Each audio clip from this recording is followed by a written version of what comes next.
오늘은 야고보서 강의 12번째 시간입니다. 설교 제목은 전쟁을 끝내는 방법. 방법에는 4가지가 있습니다.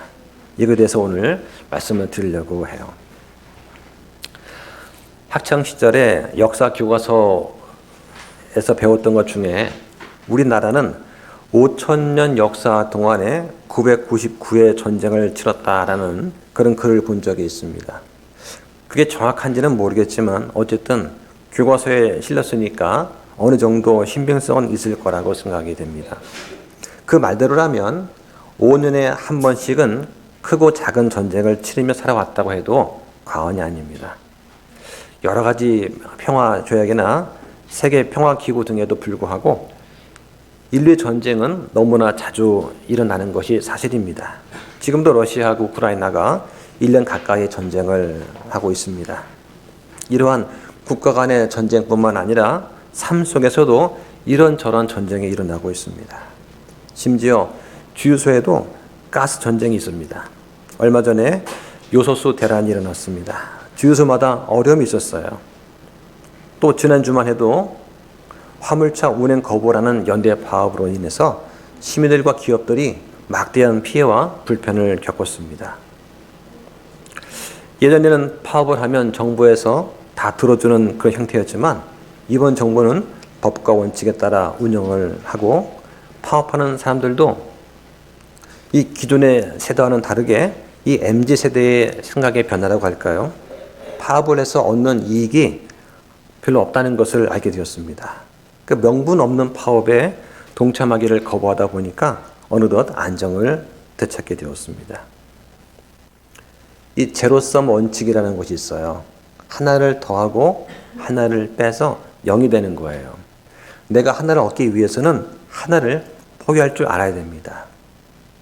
열심히 공부해서 좋은 대학하고 자격증을 취득해서 취업에 성공하고 또 돈을 많이 벌기 위해서는 내가 좋아하는 취미생활과 편안함을 포기할 수 있어야 됩니다.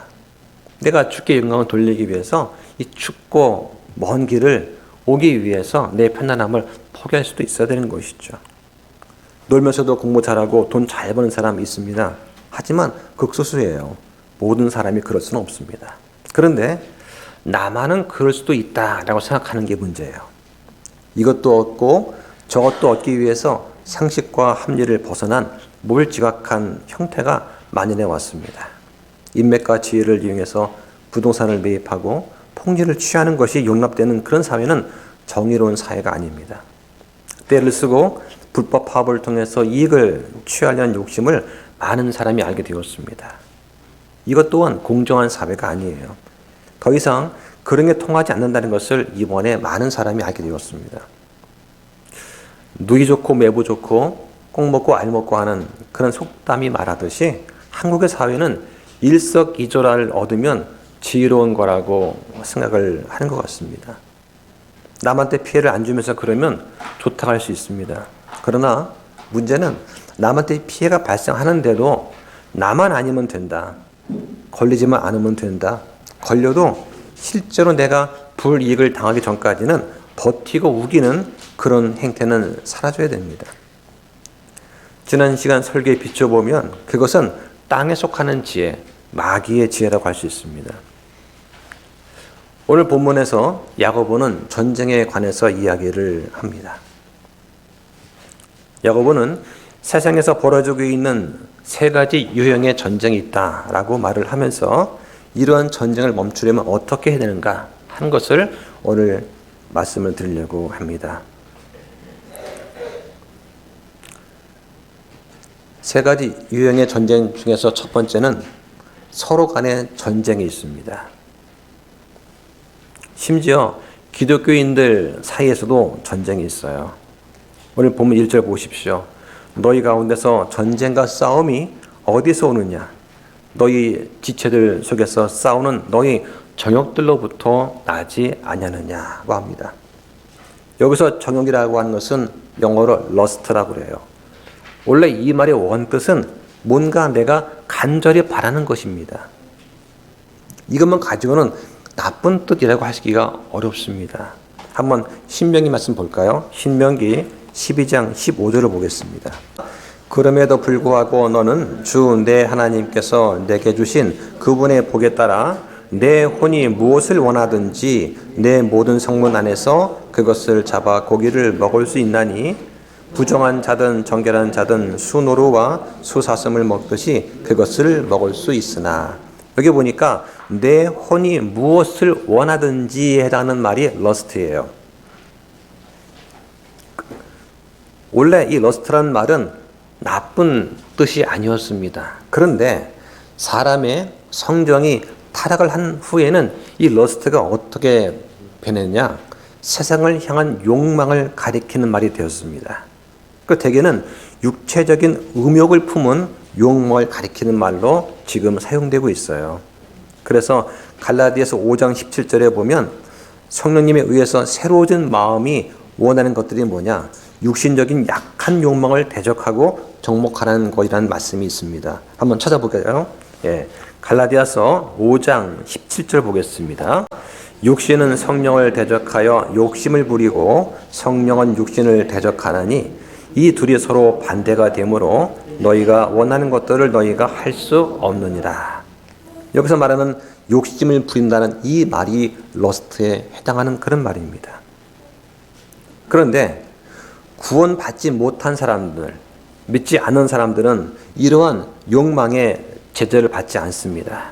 그래서 그들의 욕망이 외적인 죄로 나타나고 영원한 죽음으로 사람을 인도한다고 말을 합니다. 그래서 야고보서 1장 14절에 보면 오히려 모든 사람은 자기 자신의 욕심에 이끌려 유혹을 받을 때에 시험을 받나니 그런즉 욕심이 잉타면 죄를 낳고 죄가 완료되면 사망을 낳느니라고 말씀하십니다. 죄는 이기심의 정욕에서 시작이 되는 거예요. 이런 죄 가운데는 사탄의 죄가 있습니다. 이사야 14장에 보면 지극히 높으신 분과 같이 되리라 하는 이런 사탄의 교만의 죄가 있습니다. 창세기 3장에 보면 이브의 선악과 사건이 나옵니다. 창세기 12장에 보면 아브라함의 거짓말이 나와요. 자기 아내인 사라를 누이라고 속여서 이득을 취한 그런 사건이 있습니다. 또 여호수아 7장에 보면 아간의 죄가 있어요. 여리고 성에서 탈취한 그 전리품인 탐이 나서 몰래 감추었던 그런 죄가 있습니다.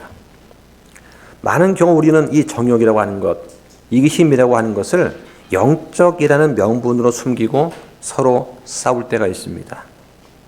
민수기 12장에 보면 미리암과 아론이 모세의 아내를 두고 싸웁니다.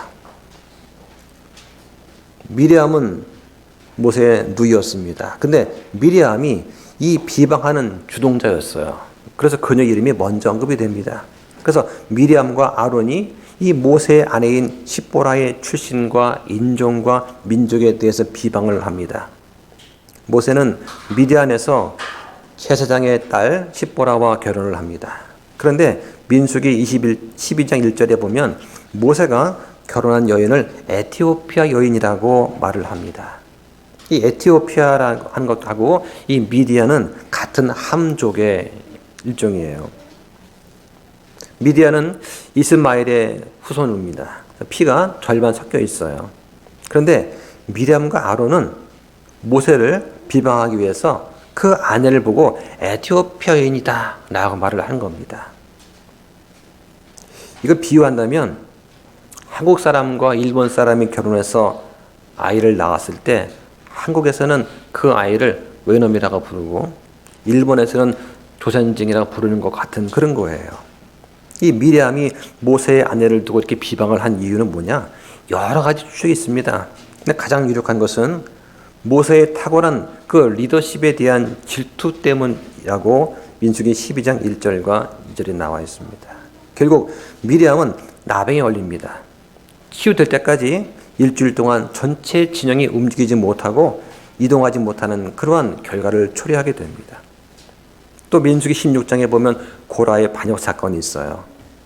이 모세와 아론의 사촌이었던 고라는 자신도 레위 지파 사람이니까 나도 리더가 될 수 있다라는 그런 욕심에 반역을 일으켰습니다. 하나님께서 정죄를 하셨어요. 또 마가복음 10장에 보면 야고보와 요한의 이러한 공명심이 나옵니다. 장차 오게 될 메시아 왕국에서 왕좌의 오른쪽과 왼쪽에 자리를 놓고 욕심을 냅니다. 예수님께 와가지고는 오른쪽과 왼쪽의 자리를 저희한테 주십시오 라고 간청을 하죠. 이 같은 이야기가 마태복음에서는 이 야고보와 요한의 어머니인 살로메가 예수님께 직접 청탁을 합니다. 이 청탁 사건은 예수님 시대도 있었어요. 형제는 반드시 사랑과 조화 안에서 함께 살아야 됩니다. 시편 133편 1절에 보면 이런 말씀이 있습니다. 보라, 형제들이 하나가 되어 동거함이 어찌 그리 좋으며 어찌 그리 기쁜가 라고 합니다. 여기서 형제가 무엇입니까? 같은 생각과 같은 믿음을 가지고 같은 목적을 추구하는 신앙 공동체를 형제라고 하는 거예요. 그런데 성경을 보면 다투는 이야기가 종종 나옵니다. 롯이 아브라함과 다툽니다. 압살롬은 그의 아버지 다윗과 전쟁을 일으켜요. 예수님의 제자들이 서로 누가 더 큰 자인가를 두고서 다툽니다. 또 바울과 바나바가 마가 요한을 두고 다투었습니다. 원인이 뭐냐? 바울의 동역자로 함께 일하다가 도중에 포기했던 이 마가라 하는 요한이 있었어요. 이 요한을 다음 전도 여행 때 다시 데리고 갈지 말지를 두고 감정적인 대립을 했습니다. 바울은 선교 여행 도중에 포기하고 돌아간 이 마가 요한한테 실망을 했어요. 그래서 앞으로 여행에는 도움이 안 되겠지라고 생각을 하고 마음속에서 요한을 제껴 놓았습니다.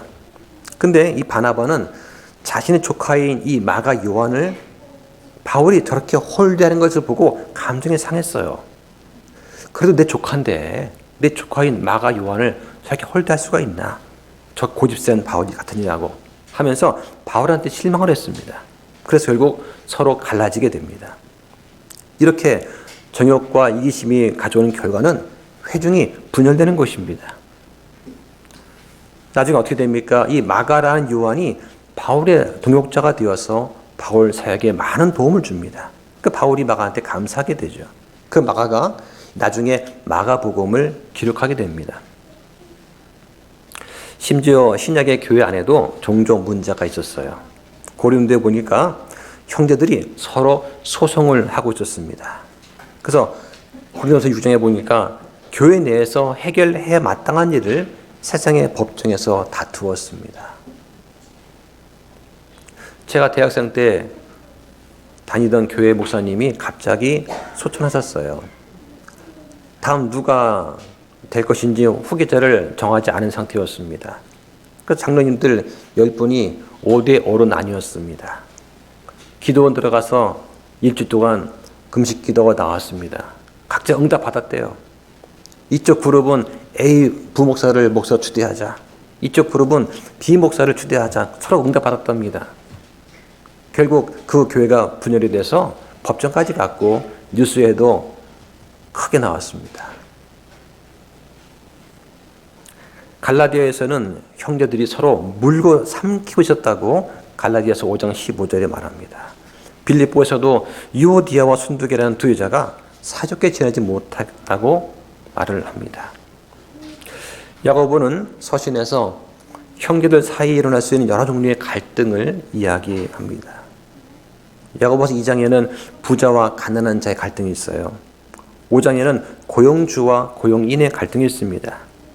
또 3장에는 하나님의 지혜와 마귀의 지혜의 갈등이 있어요. 오늘 본문에서는 형제 간의 갈등을 말합니다. 오늘 본문 11절과 12절을 한번 다시 보시기 바랍니다. 형제들아 서로 비방하지 말라.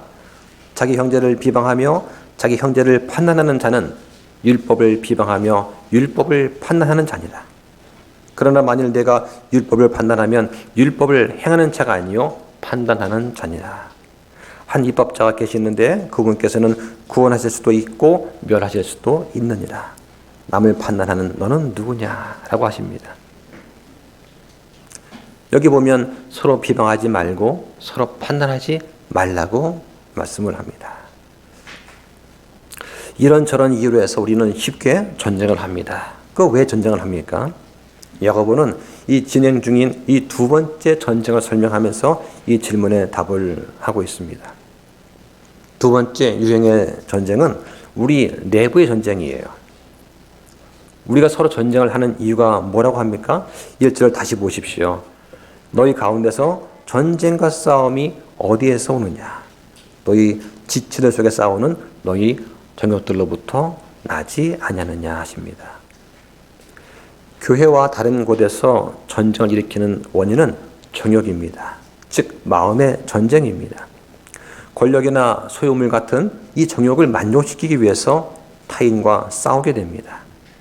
직장에서는 승진하기 위한 전쟁이 있어요. 같이 승진하면 좋겠지만 자리는 하나입니다.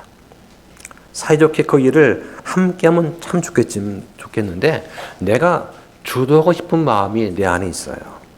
저 사람보다 내가 더 드러나고 싶은 그런 마음이 있는 것입니다.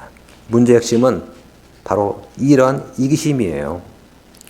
그런 이기적인 욕망은 두 가지 잘못된 것들을 초래합니다. 첫 번째는 잘못된 행동을 초래합니다. 2절을 보세요. 너희가 욕심을 내도 갖지 못하고 죽여서 갖기를 원해도 얻을 수 없나니 너희가 다투고 싸워도 갖지 못함은 너희가 구하지 아니하기 때문이요 라고 말씀합니다. 이기심은 많은 경우에 싸우고 죽이기까지 합니다. 이거에 대해서 하나님이 뭐라고 하십니까? 한번 찾아보겠습니다. 요한 1서 3장 15절을 보겠습니다. 누구든지 자기 형제를 미워하는 자는 살인자니 어떤 살인자 속에도 영원한 생명이 거하지 아니하는 줄 너희가 아느니라. 내 것이 아닌데 가지려고 하면 결국 힘을 동원하게 됩니다. 대부분 국가들이 전쟁하는 원인이 그런 거예요. 어떤 때는 욕심을 내도 갖지 못합니다. 이런 경우의 특징이 뭐냐? 기도가 안 나오는 거예요. 그래서 이기적인 욕망이 가지고 있는 잘못된 것 두 번째는 뭐냐? 잘못된 기도입니다. 3절을 보십시오. 본문에 너희가 구하여도 받지 못함은 그것을 너희의 정욕에 쓰려고 잘못 구하기 때문이라. 여기 보니까 응답받지 못하는 기도의 특징이 나옵니다. 왜 응답받지 못합니까? 이기적인 동기를 위한 기도이기 때문이에요. 그 일을 하려고 할 때 기도가 안 되면 그 일을 안 하는 것이 올바른 경우가 많습니다. 10계명의 마지막 명령이 무엇입니까? 출애굽기 20장 17절에 보면 탐내지 말라는 거예요. 탐욕은 우상 숭배라고 골로새서 3장 5절에 말씀합니다. 우리는 일이 잘 안 풀리면 모든 것을 기도 탓으로 돌립니다. 기도가 약해서 그래. 기도를 안 해서 그래. 그리고는 하나님을 원망을 합니다. 그리스도인은 지성과 감정과 의지가 골고루 조화를 이루어야 됩니다. 전인격적인 믿음, 전인격적으로 성숙한 그리스도인이 되어야 되는 것입니다. 이런 모든 것이 사람들이 종종 서로 전쟁을 벌이는 이유입니다. 모든 전쟁이나 분노가 가득한 그런 의견 불일치 속에서는 먼저 그들 안에서 전쟁을 벌이는 사람들이 있어요. 왜 그렇습니까? 왜 사람들은 그들 자신 안에서 이렇게 전쟁을 할까요? 야고보는 또 다른 전쟁을 설명하면서 그 이유를 설명합니다. 전쟁 중에 가장 문제가 되는 이 세 번째 유형이 뭐냐? 바로 하나님과의 전쟁입니다. 내부적이든 외부적이든 모든 전쟁의 근본 원인은 이런 것입니다. 하나님을 대적하는 것, 바로 이것이 그 원인입니다. 어떤 식으로든 내가 다른 사람들과 전쟁 중이거나 또는 그들 내부에서 전쟁 중인 그런 사람들의 그 근본 이유는 뭐냐? 그들이 먼저 하나님과 전쟁을 하고 있기 때문입니다. 왜 사람들은 하나님을 대적할까요? 이거에 대해서 한번 좀 찾아보겠습니다. 로마서 1장 28절 보시죠. 한 절씩 교독을 하도록 하겠습니다. 로마서 1장 28절부터 보겠습니다. 32절까지. 그들이 자기 지식 속에 하나님 두기를 싫어한 대로 그렇게 하나님께서도 그들을 버림받은 생각에 내주사 합당하지 못한 그 일들을 행하게 하셨으니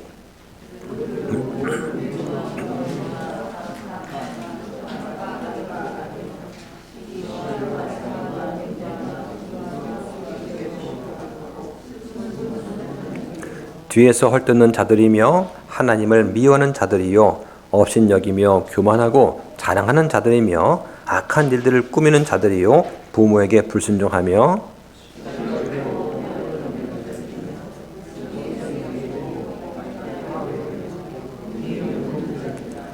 그들이 이러한 일들을 행하는 자들은 죽어야 마땅하다는 하나님의 심판을 알면서도 같은 일들을 행할 뿐 아니라 그런 일들 행하는 자들을 기뻐하느니라. 여기 보니까 28절에 뭐라고 합니까? 자기 지식 속에 하나님 두기를 싫어하는 그 이유가 뭡니까? 하나님을 아는 지식이 실제 삶에서 나한테 이익을 주지 못한다고 생각을 하기 때문입니다. 예수님 믿으세요 하면 뭐라고 합니까? 예수님 믿는다고 쌀이 나오냐 돈이 나오냐 하고 대적을 합니다. 당장 내 손에 주어지는 이익이 중요하지 내가 죽은 뒤에 천국은 난 믿지 않는다 이렇게 말을 합니다. 왜 그런 말 할까요? 하나님께서 그들을 이미 버림받은 생각에 내어주셨기 때문입니다. 그런데 믿는 사람들도 어떨 때는 하나님께 대해서 전쟁을 선포합니다. 어떨 때 그러냐? 하나님의 대적자들과 친하게 지낼 때 그렇게 됩니다. 야고보는 우리가 하나님과 화평하기를 원한다면 친하게 지내지 말아야 할 세 가지 원수가 있다고 말을 합니다. 첫 번째 원수는 뭐냐? 세상입니다.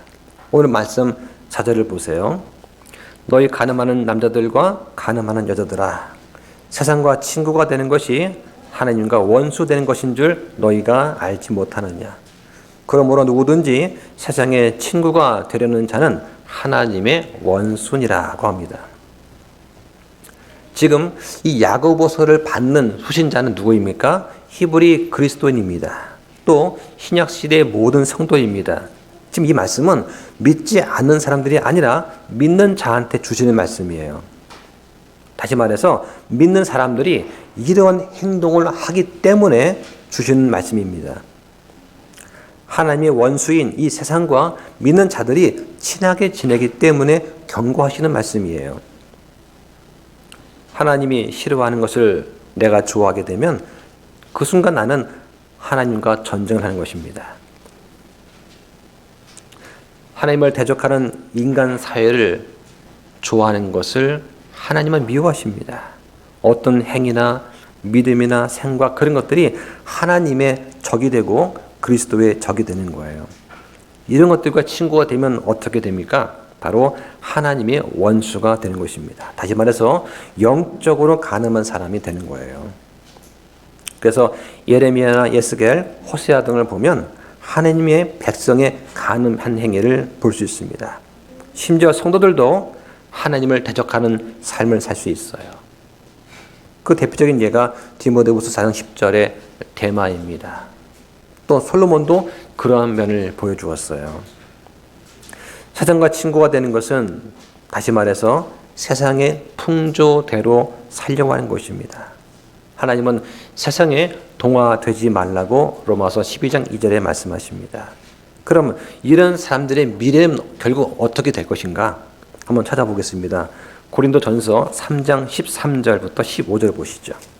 각 사람의 일이 드러나리라. 그날이 그것을 밝히 드러내리니 이는 그것이 불에 의해 드러나며 그 불이 각 사람의 일이 어떤 종류인지 그것을 시험할 것이기 때문이라. 어떤 사람이 그 기초 위에 세운 일이 남아있으면 그는 보상을 받을 것이요 어떤 사람의 일이 불타면 그는 보상의 손실을 당하리라. 그러나 그 자신은 구원을 받되 불에 의해 받는 것 같이 받으리라. 여기 그 날이 언제입니까? 심판의 날입니다.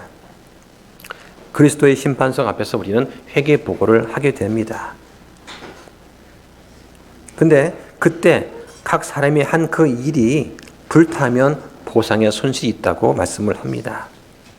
결국 보상 없이 겨우 구원만 받게 된다는 말씀이죠. 하나님을 대적하는 두 번째 원수는 바로 육체입니다. 오늘 말씀 5절을 보시죠. 너희는 성경 기록이 우리 안에 거하는 영이 시기하기까지 욕심을 내느니라 하고 헛되이 말하는 줄로 생각하느냐. 여기 욕심은 무엇입니까? 우리를 하나님으로부터 멀어지게 하는 그런 부당한 욕망을 말하는 거예요. 영어로 러스트는 우욕을 품다는 것입니다. 근데 이 러스트라는 단어는 성령에 대해서는 사용하지 않아요. 사람한테만 사용합니다. 여기 보니까 우리 안에 거하는 영이 시기하기까지 했죠. 우리 안에 거하는 영은 무엇입니까? 바로 사람의 영입니다. 여기 소문자로 영어로 스피릿 되어 있어요. 성령이 아닙니다. 사람이 영을 말하는 거예요. 그래서 시기하다는 말은 영어로 envy라고 합니다. 이건 사람이 무엇을 시기한다고 할 때 쓰는 말입니다. 질투하시는 하나님 할 때 그 질투한다는 말은 jealous라는 말을 써요. envy라는 말을 쓰지 않습니다. 이걸 잘 기억하시면 돼요. 이러한 욕망이 우리 안에서 전쟁을 일으킵니다. 근데 우리는 그런 것에 굴복하지 말아야 돼요. 그래서 자, 말씀 찾아볼까요? 베드로전서 2장 11절입니다. 극진히 사랑하는 자들아, 내가 나그네와 순례자인 너희에게 간청하노니 혼을 대적하여 싸우는 육체의 정욕들을 삼가라. 우리는 이 땅에서 나그네이고 순례자입니다. 이 땅은 우리가 영원히 사는 곳이 아니에요.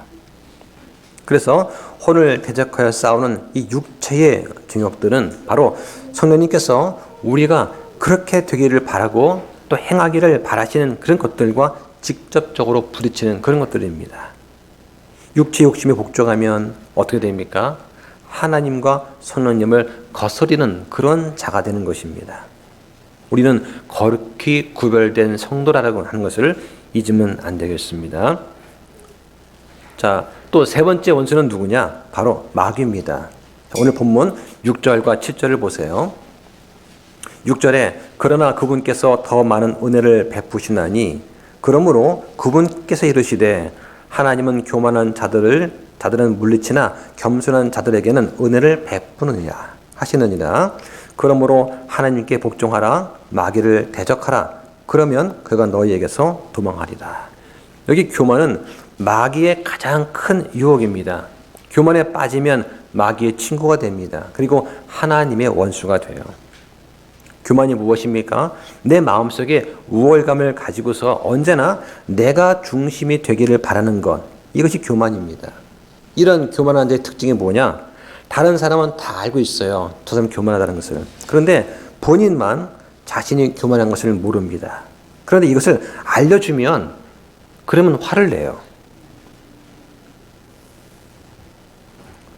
이 구약 말씀은 특히 하나님을 두려워하는 것이 최고의 덕이다. 또 교만이 최대의 죄라고 하는 사실을 여러 번 강조해서 가르쳐 줍니다.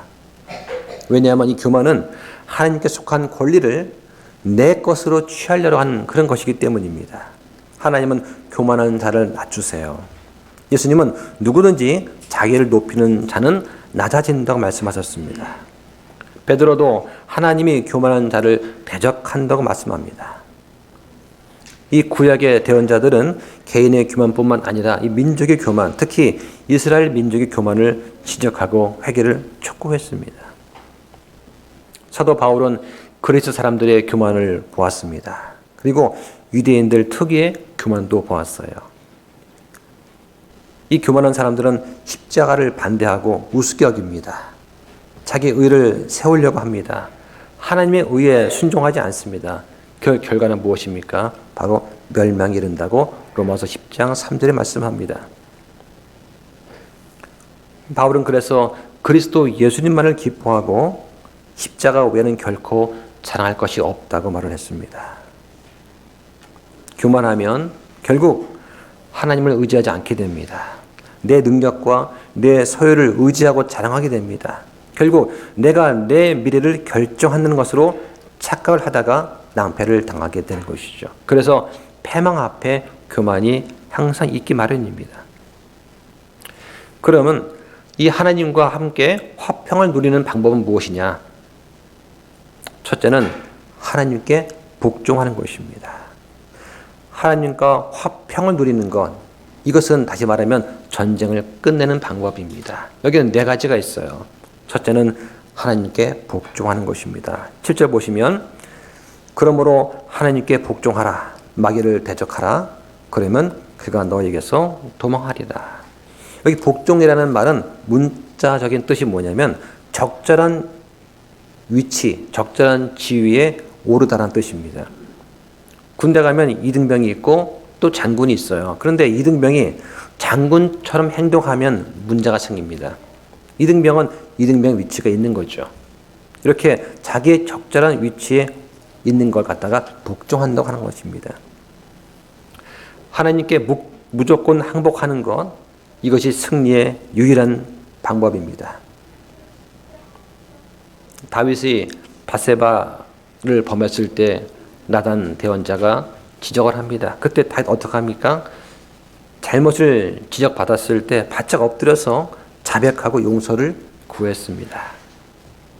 그래서 하나님께서는 이 다윗을 마음에 합한 자라고 말씀하신 거죠. 복종이 뭐냐? 내 뜻대로 마옵시고 아버지 뜻대로 하옵소서라고 말하는 것입니다. 그 다음 화평을 누리는 두 번째 방법, 전쟁을 끝내는 두 번째 방법은 뭐냐? 마귀를 대적하는 것입니다. 역대상 21장에 보면 다윗이 이스라엘 병사의 수를 세는 그런 일이 나옵니다. 왜 그렇습니까? 역대상 21장 1절에 보면 사탄이 이스라엘을 대적해서 일어나서 다윗을 선동해서 이스라엘의 수를 세게 했다고 나옵니다. 물론 사탄이 다윗을 선동한 이유는 하나님이 허락하신 것입니다. 이스라엘 백성들이 계속해서 하나님을 대적했기 때문입니다. 인내하시면서 백성이 순종하길 바랬지만 이스라엘 백성들은 하나님보다는 사람들의 왕을 원했습니다.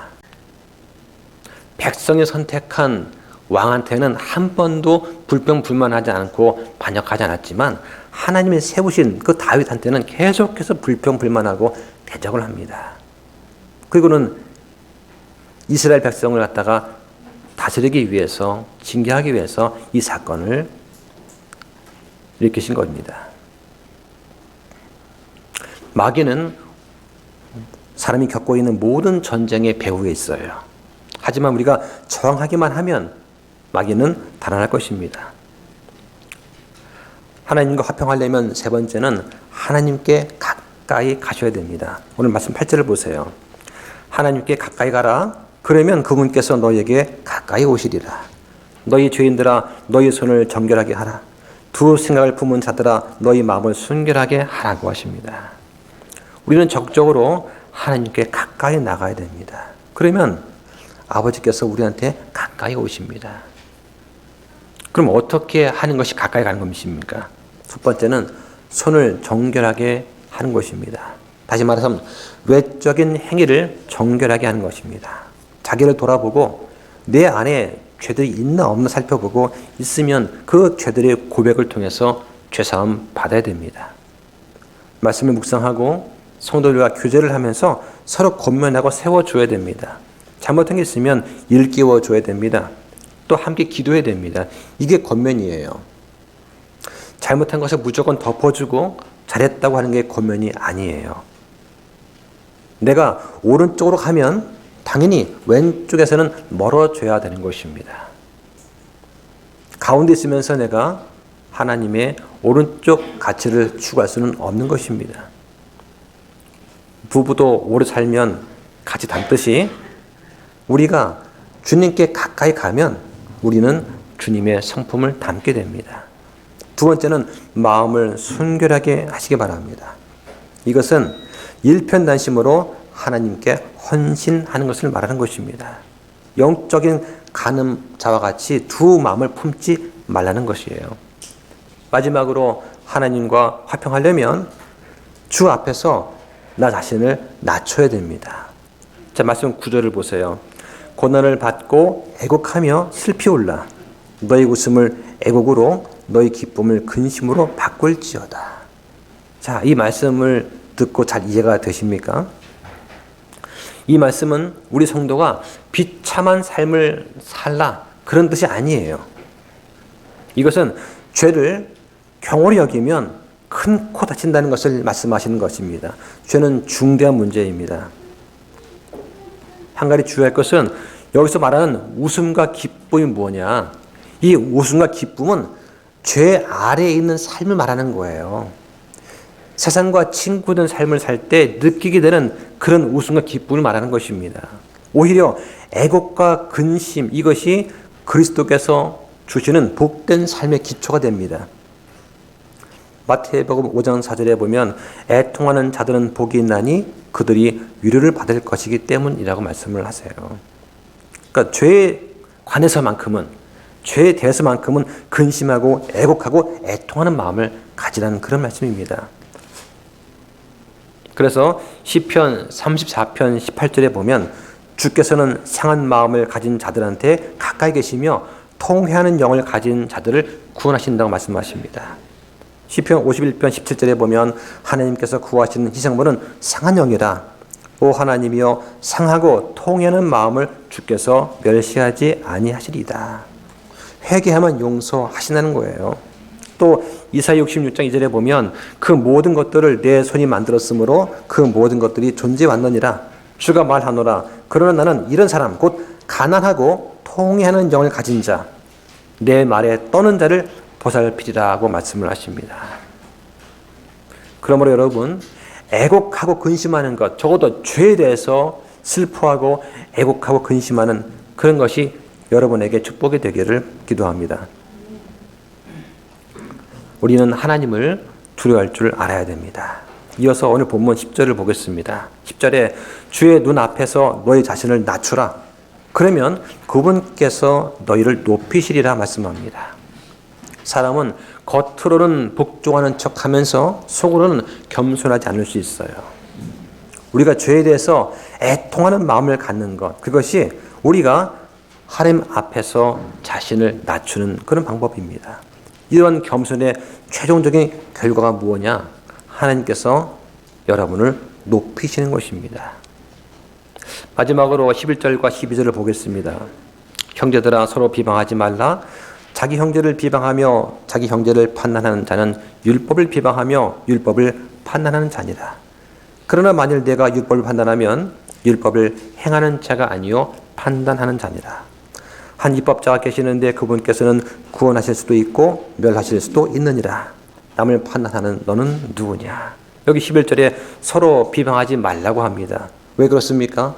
성도 가운데 비방이 있기 때문에 이 말씀을 주시는 거예요. 비방은 경쟁심과 시기 때문에 악하고 험한 말을 하는 것입니다. 또 많은 경우 거짓을 말합니다. 상대방의 가슴에 못을 박습니다. 거짓 고소를 하고 허물된 과장을 하고 같은 죄를 반복합니다.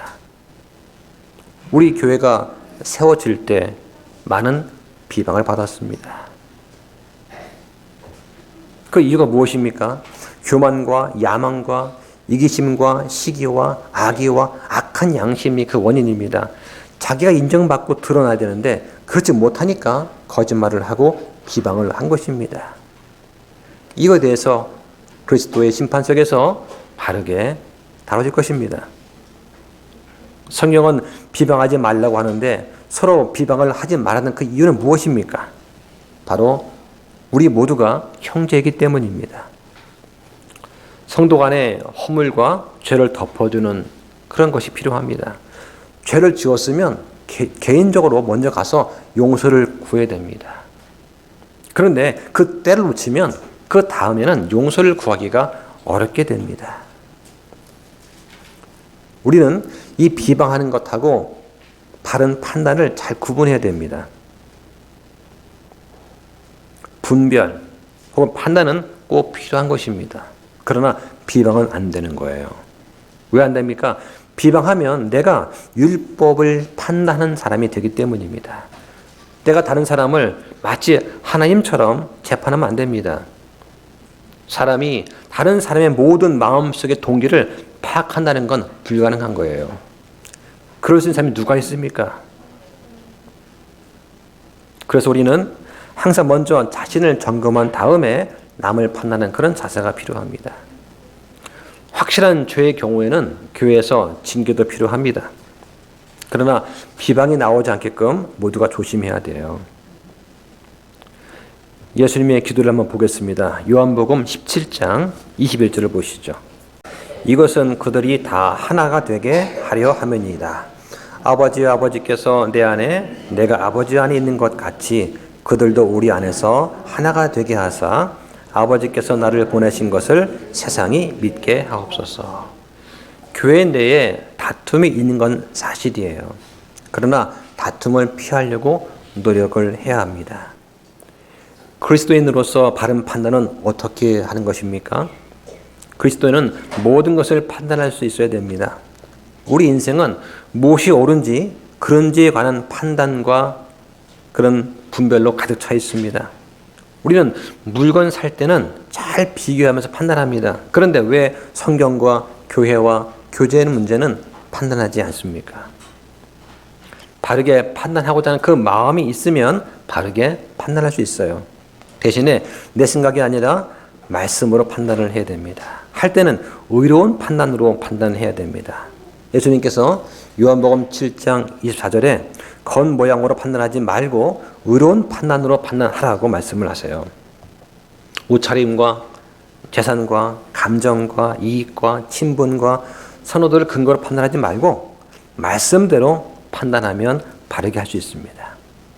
이 판단하는 문제는 그 사람과 그 교회의 성숙함의 척도가 될 수 있습니다. 교회 건물이 크다고 해서 성숙한 교회가 된 건 아니에요. 사람의 외모를 중시하지 말고 판단해야 됩니다. 혹시 내가 다른 형제한테 걸림돌을 두었는지 먼저 자신을 잘 보셔야 됩니다. 말씀을 정리하겠습니다. 우리가 전쟁을 끝내려면, 다시 말해서 하나님과 화평을 누리려면 네 가지를 잘 해야 됩니다. 첫째는 하나님께 철저히 복종해야 되고, 두 번째 마귀를 대적하고, 셋째는 손을 정결하게 마음을 순결하게 하면서 하나님께 가까이 가야 됩니다. 네 번째는 하나님 앞에서 나 자신을 낮춰야 됩니다. 이 네 가지를 잘 지키면 하나님이 우리를 가까이 하시고 정결케 하시고 용서해 주신다고 약속하셨어요. 그래야만 전쟁이 끝날 것입니다. 갈등이 해결될 것입니다. 왜 그렇습니까? 우리는 하나님을 대적하지 않기 때문입니다. 그럼 우리는 우리 안에서 정욕과 싸우지 않게 될 것입니다. 그리고 다른 사람을 비방하지 않게 될 것입니다. 솔로몬이 잠언에 기록한 것처럼 사람의 행위가 주를 기쁘게 하면 그분께서 그의 원수들까지도 그와 더불어 화목하게 하신다고 말씀을 하셨습니다. 우리가 걷고 있는 이 길이 우리의 행위가 주를 기쁘게 하고 원수는 물론이고 우리 믿음의 공동체 안에도 화평이 함께 하기를 주님 이름으로 축원합니다. 기도 마치겠습니다.